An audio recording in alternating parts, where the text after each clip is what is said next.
Hi everyone, it's Gordon.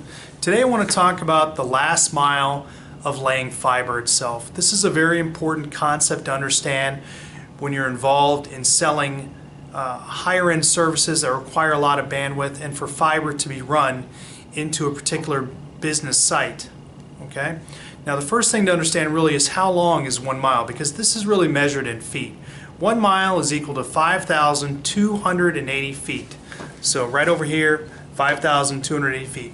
And we essentially figure out exactly what the cost of that last mile is, and typically it's less than a mile that we can connect into fiber now into a particular business in an active market where a particular carrier has quite a bit of fiber laid out. But there are 3 areas of interest that you're going to cover when you're talking about what the expense is, or what maybe the client is going to need to spend with you to be able to move that fiber into their building. So the first thing is time.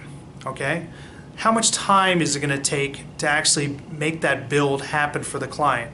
So you want to be able to go to your map, your heat map, or to your various tools or your engineer and ask them exactly how far is it from our fiber, or even a connect point like a manhole or handhole, from there into the actual meet point.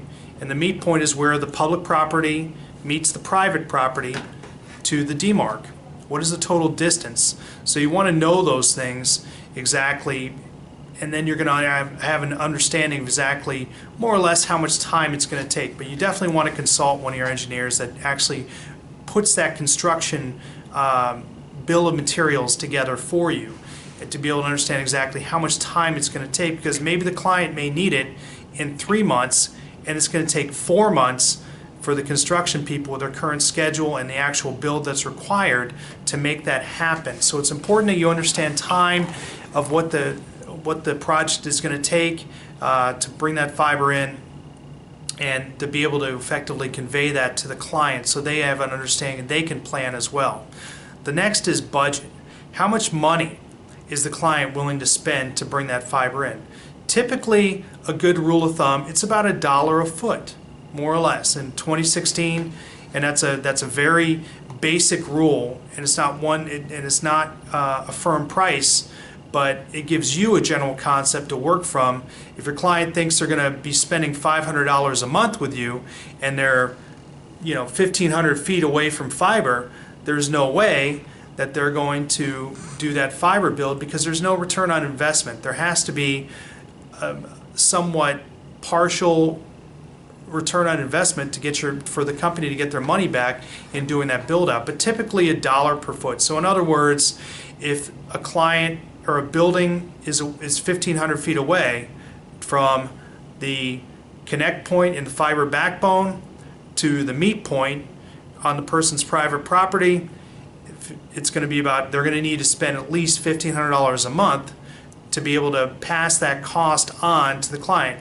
Or the client can just pay for the build out completely, which most clients I know don't have the cash to be able to foot that bill. It's a lot easier to be able to make that an operational expense and to roll that in, as opposed to a capital expense.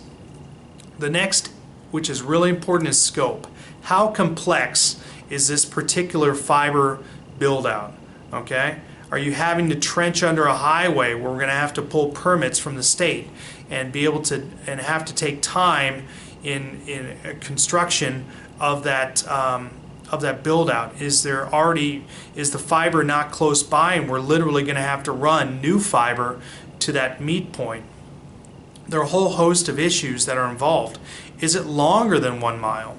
They can be very complex issues that have to be run out. And again, your engineer is really the best person to consult on to do this, but it's one that you have to stay on top of as a sales engineer or salesperson, that you make sure that all those areas are being touched and covered, that you're able to essentially make sure that the client has the best value and price that we're able to give them, and also that they're not being told a price that's too low and they get a bill for something that's much higher. So time, budget, and scope are they're the three things that have to be covered, and of course they cover anything in any project, but it's particularly important in fiber. Okay, so some questions you need to be asking is, and I've already covered them a little bit, what is the distance? What is the distance from that fiber connect point in the backbone to the meet point? And like I said, the meet point is where the public property meets the private property. The next question you have to ask, is there a clear path excuse me, is there a clear path from the meet point to the building where the demarc of that fiber is going to terminate? That can be a big expense to the client. It's on the client's responsibility to completely pay for that or to have that done if it doesn't currently exist.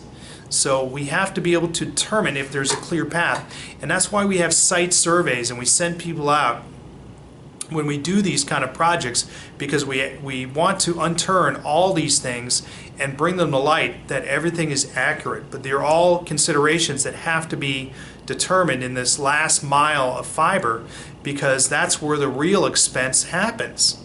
Okay? So here in this depiction I show a fiber backbone running along a roadside, which is very typical. The fiber can be run underground or done aerially, depending on how it's laid out or done by a particular carrier. And then of course you're going to have particular connect points or manholes or somewhere you're going to have to connect into the fiber itself. You're not going to necessarily just cut the fiber and begin a new meet point. It can be done, but it's, again, it's expensive, and you would also possibly cause a disruption in service to others that are currently using that. So you want to connect into a currently available connect point or manhole that's available to connect into for that client. So I hope all that helps. I want everyone to understand exactly what the importance is of last mile fiber, the considerations, and also the caveats that have to be presented to the client, that you don't run into any kind of major issues that are going to end up torpedoing and sinking your deal. Okay? Hope that helps. See you later. Thanks.